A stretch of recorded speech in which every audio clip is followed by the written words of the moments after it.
Hi అండి. ఊరు నుంచి అయితే బొప్పాయికాయ తెచ్చని చెప్పాను కదా, ఇంకా టూటీ ఫ్రూటీ చేద్దామని. దాన్ని అయితే ఇప్పుడు చేద్దాం, ఎలా చేసుకుందాం అనేది ఈ వీడియోలో చూసేద్దాం అనమాట.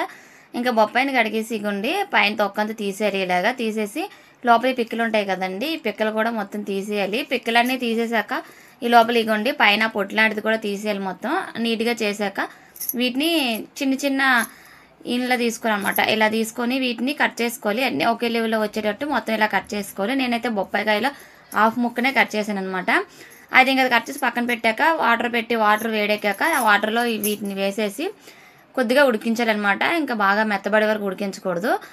జస్ట్ మనం చేతితో టచ్ చేస్తే ఇలా గోరుదిగలా ఉడికిస్తే సరిపోతుంది. తీసాక వాటిని వడగట్టి పక్కన పెట్టుకొని నేనైతే బొప్పాయికాయలో హాఫ్ ముక్కే తీసుకున్నాను కదండి, దానికి ఏంటంటే ఒక టీ గ్లాస్ పంచదార సరిపోతుంది.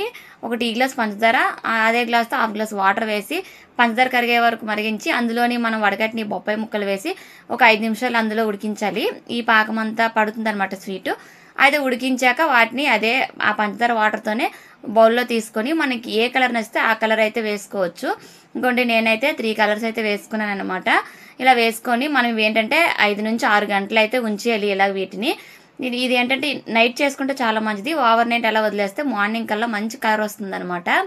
అయితే నేనైతే నైట్ తయారు చేశాను. ఇగోండి మొత్తం మూతలు పెట్టేసి ఇలా విడిచిపెట్టేయాలి. ఇంకా మార్నింగ్ చూస్తే చూడండి ఇలా వచ్చాయి అనమాట. చాలా నీట్గా వచ్చేస్తాయి.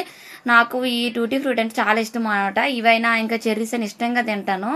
ఇవి ఏంటంటే చిన్నప్పుడు ఎక్కువగా మిఠాయి గిన్నెలు ఉంటాయి కదా, అందులో వేసేవాళ్ళని. నాకు అప్పటి నుంచి బాగా అలవాటివి.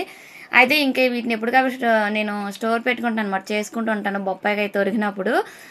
అయితే ఇగోండి ఇలా ఆరబెట్టుకోవాలన్నమాట. ఒక టిష్యూ పేపర్ ఉంటుంది కదా, పేపర్ మీద మొత్తం ఆ వాటర్తో పంచదార వాటర్తో వేసేసి ఆరబెట్టాలి. ఎండలో అయితే 1-2 గంటలు ఉంచాలి. ఫ్యాన్ కింద అయితే ఒక పూట అంతా ఆరబెట్టాలి అనమాట. ఇవేంటంటే ఎండలో మరీ రోజంతా వదిలేయకూడదు, మరీ గట్టిగా ఆరిపోతే బాగోదండి, రాళ్ళలా అయిపోతాయి అనమాట. ఇలా మనకి తడి లేకుండా ఆరిపోతే సరిపోతుంది. వీటిని ఏంటంటే ఎయిర్ కంటైనర్ బాక్స్లో పెట్టుకొని ఫ్రిడ్జ్లో పెట్టుకుంటే మనకి 3 months వరకు అయితే నిల్వ ఉంటాయి.